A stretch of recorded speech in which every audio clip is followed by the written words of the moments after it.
Good people, welcome to my Once Human Tips video. And today we'll go through 25 tips for all types of players. If you're a pro, you might already know many of these, but stick around, you might still find something useful in here as well. And by the way, if you found some cool Once Human tips on your adventures in the game, you're an awesome person if you share them with a comment. And if any of these tips helped you, it would be awesome if you gave the video a thumbs up. Now let's start going through these tips. For new players, here's a quick one. Morphic crates hold hidden loot, and if you're near one, your cradle starts to blink and pressing Q will reveal it. If you're close enough, that is. And then you can just shoot them down. And by the way, morphic crates located in higher level areas have better loot, so it can even be a nice way to stock up on things like Stardust and Stellar Planula. Okay, it's time to move on. Here's an awesome tip for all of you that don't already know this.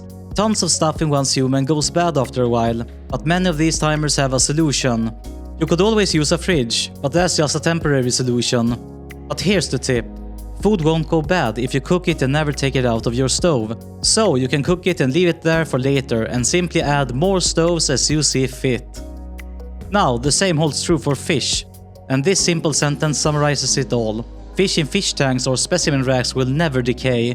So, just build these tanks and store all of your fish there for when you need them. Now, the specimen rack only holds one fish, so I usually just go for the tanks. By the way, this method works for tons of different items, like red plasma rounds crafted at the synthesis workbench. Simple but efficient. Many of us, or at least me, love to keep the items in my crates organized. But did you know that if you press H while having a crate open, it will move stuff from your inventory to its matching piles in that crate? This is super convenient and saves tons of time while keeping things organized.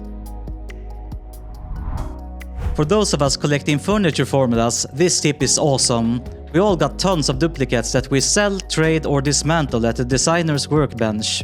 But did you know that if you've already collected those purple things on the ground, you can collect them again and dismantle the duplicates for a lot of free Formula Blueprint fragments? And the toys even provide 10 guaranteed fragments, making it a great way to stock up. I've made videos on the locations on all of these for Monibus and Way of Winter, check them out. Weapons and armor break over time, so repairing them is something we need to do quite often. This tip is all about Eternaland and the all-purpose hand Deviation. If you have it, you can craft the hands in Eternaland to repair your weapons. Just head there from anywhere in the world and use them. So, we're in Eternaland and this is the Artisan's Touch, and we can see that it produces materials as we expected. But if we go to the supplies workbench, and let's find the item. There! Then we can see that the all-purpose hand only costs astral sand, which is awesome. I've already crafted one, so let's take it out. Now, my main weapon has the lowest durability of all my equipped gear, meaning it's the item that should be repaired. And if we use it... There! Now we can see that the weapon has maximum durability as expected. This is a really nice way to make use of some astral sand just laying around. Time for a quick and simple one. If your stellar stairway is maxed, then there's no point in adding more asterism to it. So, if you got some asterism crates hanging around, do not use them but instead save them for when the stairway gets more parts unlocked. The next tip is a minor one, but it can still be very useful to know. You can move items and materials to your vault whenever you need to. And as you can see here, we have an empty vault. And in this crate we have some cortexes and stardust. So, if we want to move these items to our vault, we can simply destroy what's below the crate. So, let's check the vault again. And there we have the item, safe and sound. This can serve as a handy emergency storage solution when needed. I learned this in Way of Winter and it's related to these flowers here. Do you also have tons of these flowers and thought that it could only be useful for decoration? Well, let me tell you, they have other uses as well. And here comes the tip. If you place the flower on a crate and the crate or flower gets destroyed, you'll get the flower right back into your inventory. Why is that useful? Well, then you know when something weird is happening in your base. And it doesn't matter where you are in the world when this happens. This was awesome when the Chaos Weavers were introduced in Way of Winter, for those of you who remember that. The next tip is super convenient and great for new players to know, and it's all about loadout presets. So you just go to your inventory, and then when you're there you press H. And there you can save equipped mods, gear and even your cradle by pressing R.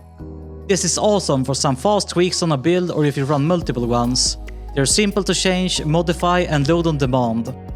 Oh, and by the way, you can hover over them to get a preview of the loadout as well. There's also a preset for cosmetics. You can just go to cosmetics and when you're there, you can just press H. So, there you have it. Simple to use and an awesome feature to be aware of.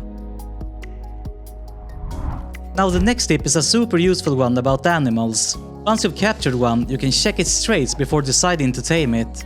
So, now that you've captured one, let's pick it up and go to our inventory. So, let's find the animal.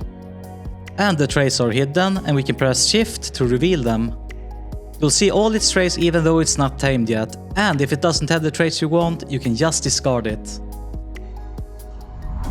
The next tip is also animal related and it's all about capturing animals. And we can use spectral canned mushrooms to help us with this. It gives us a whim that stuns nearby monsters every 3 seconds, and this effect is great when you're trying to capture animals. So, it works like this: when you've eaten the food, you just walk close to the animal and it gets stunned. And then you pick it up. And it even works while driving the motorbike. So, we just need to drive close to the animal. And there the animal gets stunned. And then we just pick it up.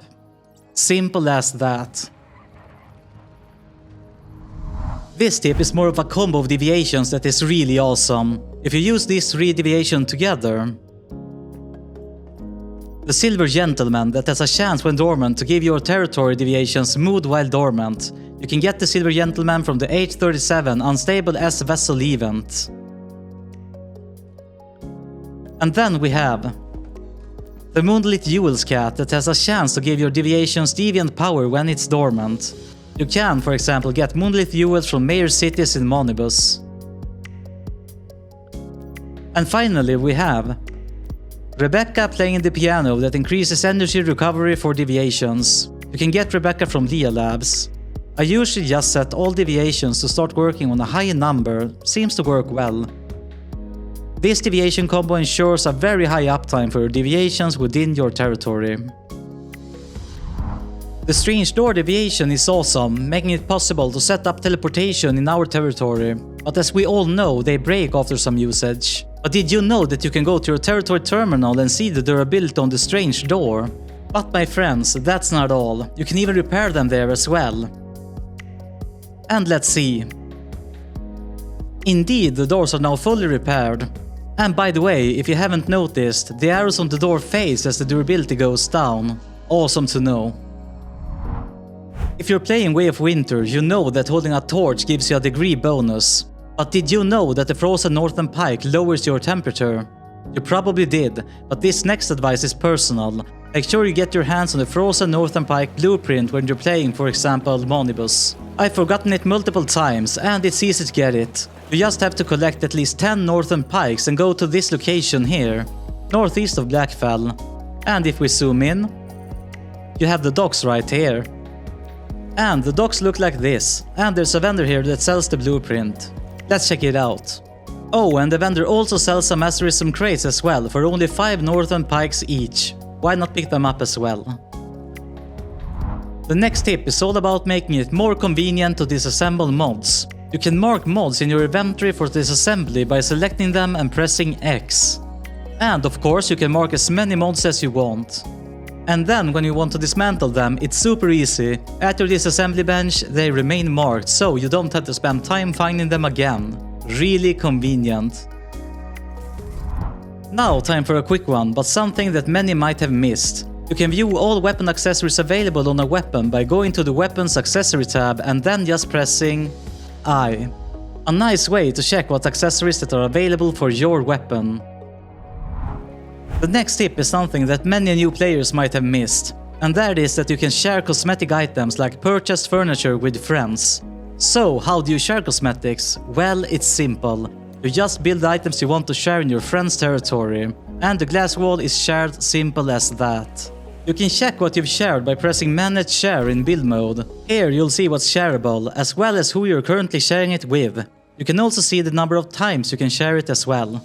You can revoke shared cosmetics by pressing Recall, and just like that, my friend's access to my glass wall has been revoked.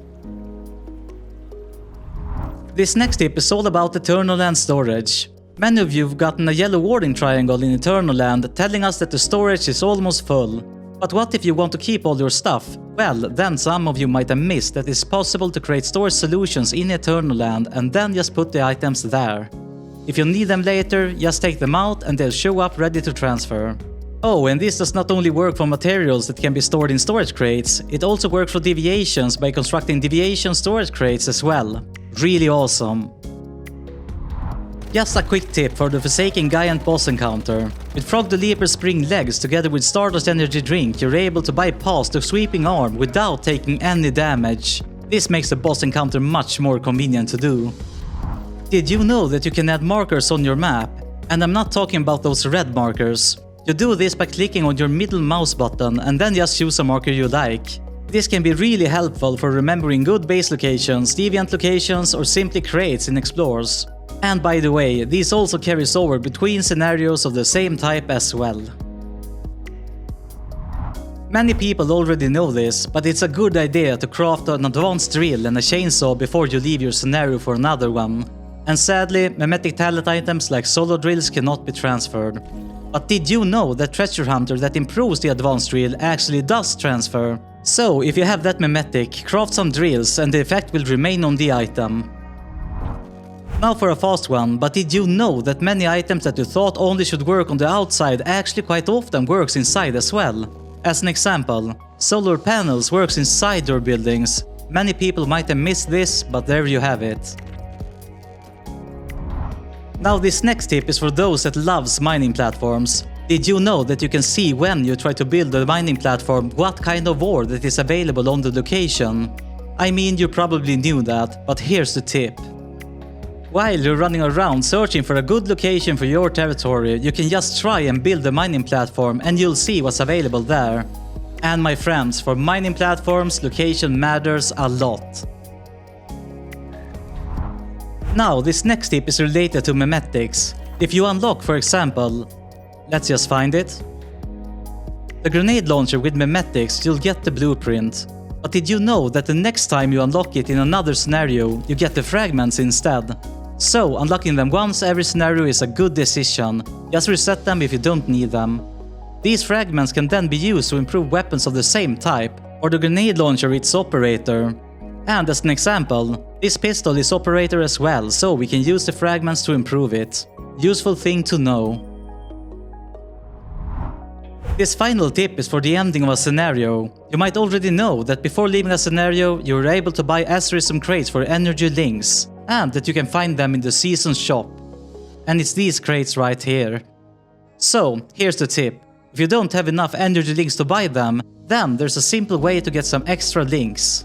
You've probably taken many memetics, and since you get energy links by resetting your memetic talents, and since you're about to transfer, well, you know what I'm about to say. You won't be needing them anyway, so just reset them all. Simple and efficient. And that's it, 25 tips for various players out there. Hopefully you found a useful tip, or maybe it reminded you of something, I'm not sure, but I hope you got something out of it. And by the way, if you did, leave a like. And if you have any tips of your own, feel free to leave a comment and let us know. That's it for this video, have a nice day everyone.